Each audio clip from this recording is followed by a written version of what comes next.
If you think about covering different attack scenarios, the more they are, the more conditions you have to set in the playbook. And I've heard you in a presentation talking about death by 1,000 if and else's. More people should start speaking about the importance of trust, especially in the current landscape of autonomous decision making. Some of them are using ChatGPT for work-related stuff, and they really shouldn't. And just to relate a story, I've seen this personally, where I was doing something relatively complex, and I was telling through a prompt, a multi-stage prompt, hey, I want you to, when this particular scenario exists, don't go and do this stuff. And when I actually watched it in action, it said, hey, I recognize that you don't want me to do this, but I'm going to do it anyway, just in case. So it's definitely, the trust aspect of that is interesting. Decision models, in essence, are adaptive, deep neural networks that are feedback-driven, and essentially they take into account the data that the analyst is looking at, the context around it, and the analyst's decisions. And because of that, they are a lot more trustworthy. We actually allow clients to define their own agentic workflows through simply defining the workflow through code and using their own LLMs, be it in the cloud or their own on-premise instances. We don't actually get their data or anything, so the customer has all the control possible.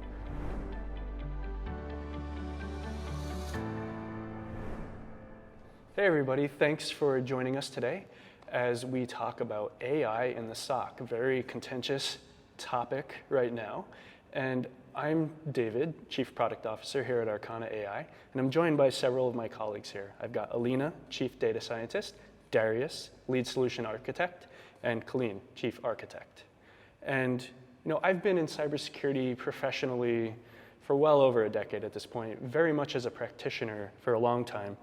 And despite every new tech paradigm talking about solving some of the key problems in the SOC, alert triage, alert prioritization, those problems still exist. And we've just been disappointed with the outcomes for well over a decade at this point. And now there's quite a few different reasons as to why that is.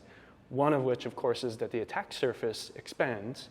And for example, when I started, 10, 15 years ago, cloud was a new thing. Now it's old hat. But it's more than that.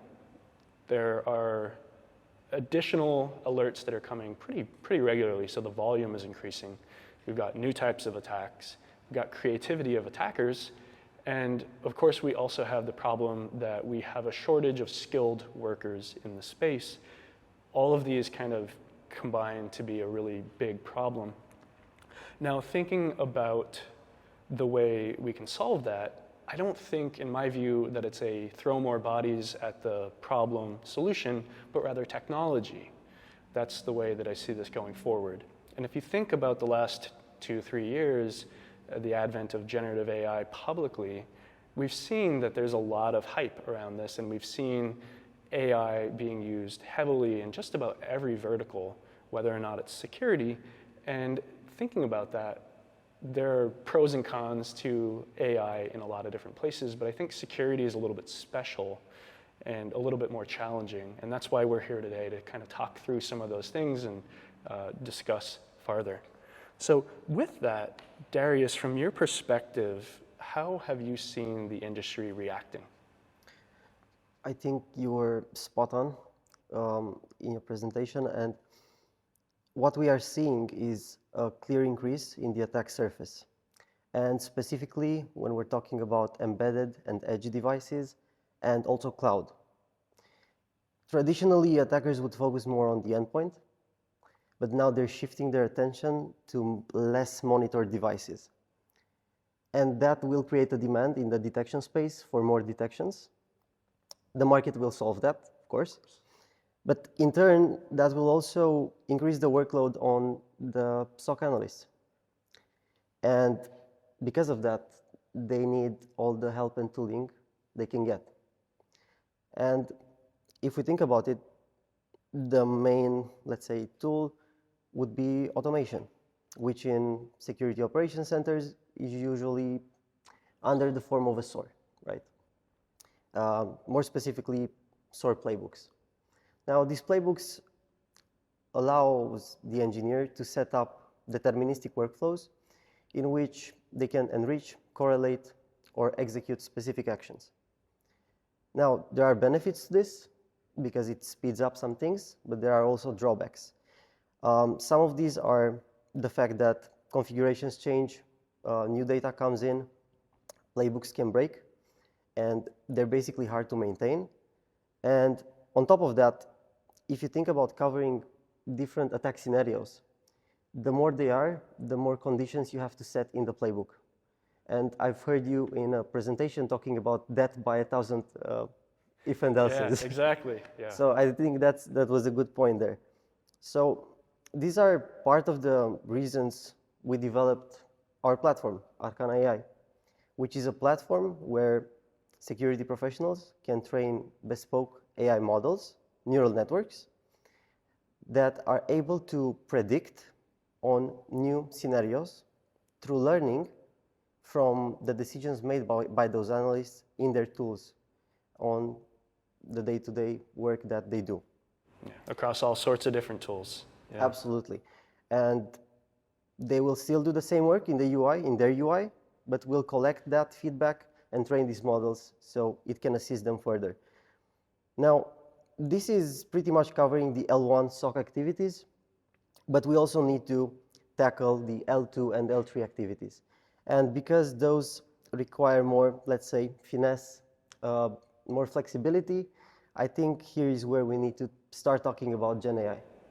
Yeah, and thinking, I was at RSA relatively recently, walking the show floor, and man, every single vendor talked about agentic this and generative AI that, and one of the takeaways that I got was a lot of people don't actually know what agents are, what GenAI is in a really clear way, and I think it's a disservice to the industry to have that as an unknown. So as the chief data scientist, Alina, how would you describe what GenAI is? Generative AI, or GenAI as most of us call it, is a branch of artificial intelligence that doesn't actually just identify patterns from vast amounts of data and then makes predictions on it like popular deep learning approaches. But the underlying models behind GenAI actually create or learn a statistical structure of that data and then sample from that learned space in order to create novel content. Novel content that may come in various forms or formats such as text, images, audio, video, and even code, all original outputs that were triggered in response to a prompt. So by now, I think everyone is familiar with assistants like ChatGPT, Claude, Gemini, just to name a few.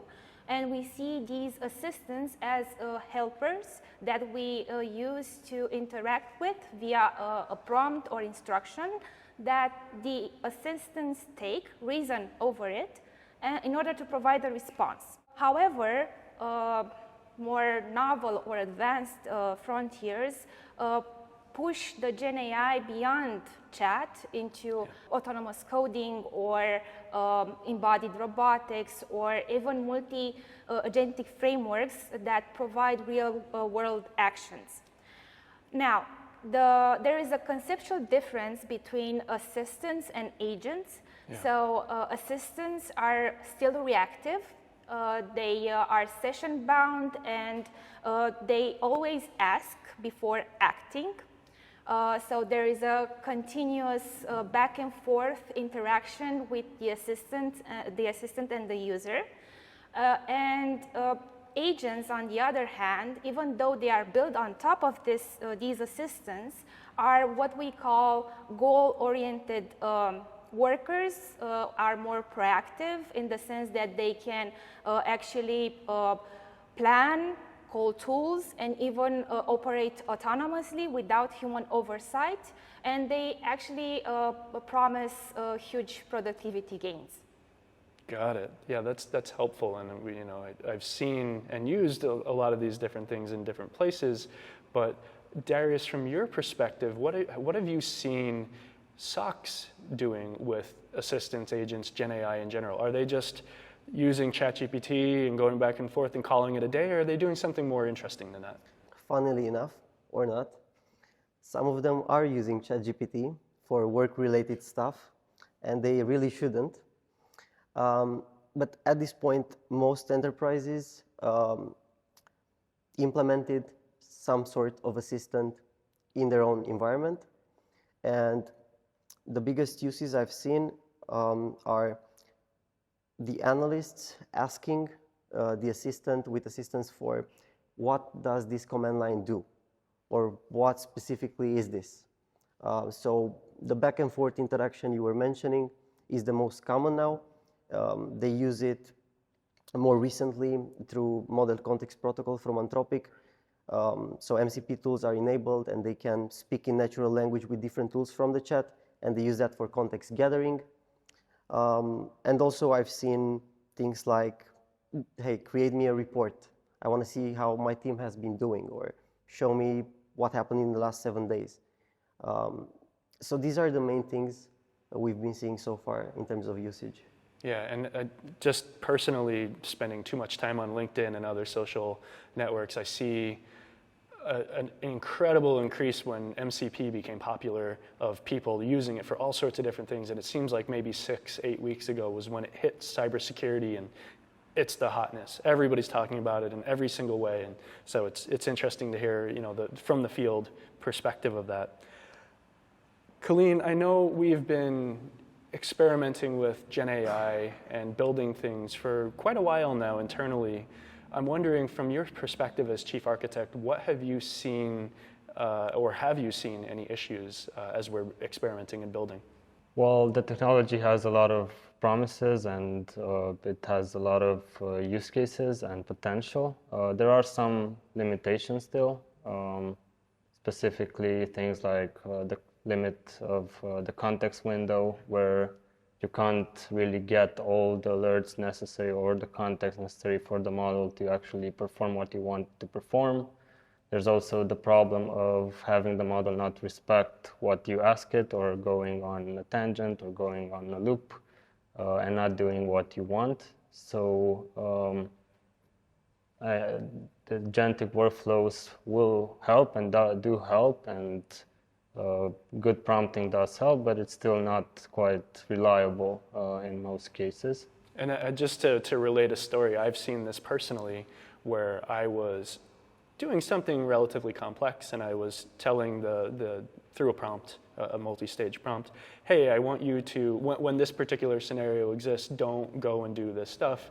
And when I actually watched it in action, it said, hey, I recognize that you don't want me to do this, but I'm going to do it anyway, just in case. So it's definitely the trust aspect of that is interesting. I think in general, security folks are still not quite trustworthy of having LLMs, especially in an autonomous way, let's say. Yeah. So is there a different approach that can give us some of that flexibility and creativity, but also have that reliability and confidence? What we're proposing and what we're building is a solution, a hybrid solution that combines our decision models with LLMs, so that our decision models act as a grounding for the LLMs, for the agentic workflows. And so thinking about this a little bit more, I think the concept of a decision model is a little bit foreign outside of this group. We of course know it very well, but I don't think a lot of people outside of Arcanna do.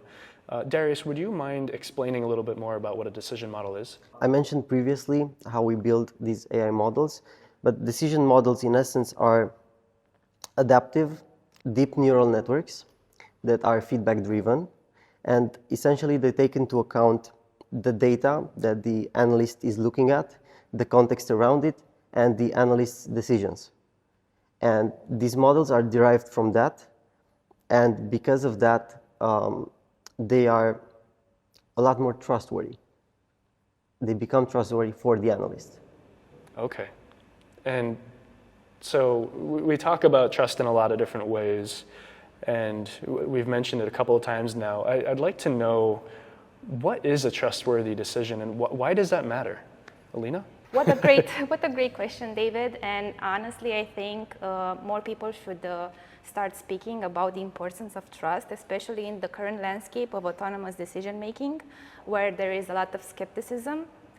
So by now, I think we all can agree that the value of any AI tool depends on the confidence that the users can attribute to its recommendations. Without that, even the most powerful systems can become redundant, ignored, and in the case of automation, it can be quite risky because you expose yourselves to decisions that can be harmful or wrong if they are not properly assessed by human experts. Coming back to your question, David, regarding trustworthiness, from my point of view, to trust an AI system implies that it can consistently act with proven integrity, meaning that it does what it promises exactly. It actually stays resilient under pressure, meaning that it keeps performing well under rough conditions. And handles its assigned task skillfully, meaning that it has the know-how in order to do the task, and more so, in the end, it needs to deliver dependable and safe results, meaning that the decisions and predictions should be reliable and unlikely to produce harm. Yeah, that's quite a lot to ask, and not something that personally I've seen in a lot of the agentic hype that's out there. There's not a lot of people talking about trust and confidence and reliability and so on, and I think they're really important points. Now, earlier, coming back to a topic we've kind of touched on a few times, agents, right? It's all the rage, and you know, how are we thinking about agents? Are we providing them? Are we allowing people to build them? Something else? Colleen, what are your perspectives here? We actually allow clients to define their own agentic workflows through simply defining the workflow through code and using their own LLMs, be it in the cloud or their own on-premise instances. Our solution, like the hybrid solution I was referring to earlier, is basically formed of two parts, right? So firstly, the decision models act as a filter for the alerts that should go to the agent. So not all alerts must be necessarily investigated. And that saves a ton of time and money. Yeah, exactly. Our models are much faster in giving quick decisions, right? And clear decisions. So once we filter the alerts and we decide basically which alerts are worth digging into, let's say, we'll add the agent or the workflow, the agentic workflow, because they can have multiple agents. We'll add that workflow, look into the alert, get more context, give more information, right?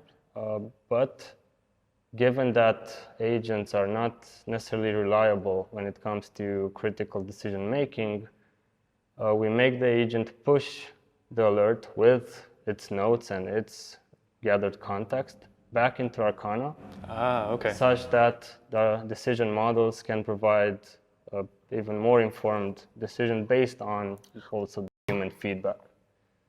So yeah, we allow analysts to, or the client, to define agents. It's also worth mentioning that the agents run on-premise. So Arcanna is a platform that can run and does run right now at all our clients on-premise or in their cloud instance. So we don't actually get their data or anything, so the customer has all the control possible. And we're also very flexible, so we're a flexible first approach. You can train decision models on your data, your specific processes, and you don't have to change your current workflows or analyst flows we plug into any ecosystem, any SIEM, any source. Yeah. Got it. Yeah, that's really helpful because I think that tandem or hybrid approach that we're talking about, it saves the money, it saves the time up front, and it gives you that confidence, that trust in the decisions that are actually kind of reflecting what your SOC workflows are, even if they change. But then you have that flexibility and creativity with the agents and with other pieces farther along, and it's only on maybe the 10%, the 5%, whatever makes sense for your workflows, and gives you that customization and flexibility. So that's really, I think that's really a winning combination, in my opinion, although I'm a little biased. Now, thinking about that, Darius, I'd love to get a little bit more concrete. What are some of the things that you and team have built that we can talk about here? I think the first one worth mentioning, the one we touched a little bit on, would be on the investigation front. So we have an assistant through which we can either run investigations like free-flow investigations, analysts kind of asking and deciding on the spot what to do next, or run narratives or agentic workflows that would collect data for them with the scope of an investigation. But the advantage is it's not limited to that, right? So there are a bunch of different use cases in the SOC that are not related to the alert lifecycle. We can talk about threat hunting or detection engineering, a lot of different things. One interesting use case I've worked on is oftentimes security teams receive threat reports, right? These reports contain some information about a new attack, some patterns, some payloads, some technical details in there. But that needs to be turned into a detection rule. You need to be protected from that, right? At least to detect it. So for that, the normal process is maybe a penetration tester would read the report and try to emulate that attack against their enterprise so that the logs get generated. Because if you don't have the logs, right, you cannot write the detection. You can guess at best, yeah. Yes. So after that, you need to involve a detection engineer that needs to look at the logs and write the detection rule itself, and then test it and deploy it and see how it's doing. And this can take time. Now, I don't want to say an exact amount of time, depends on the team. But it's coordination too. It's just human time. Somebody's on vacation, okay, well then you got to wait. Yeah, you could have 3 tickets. Yeah, exactly. Yeah. Walking around waiting to be solved, right? Yeah. So the use case would be, what if we just give the threat report to the assistant and it starts doing this end to end?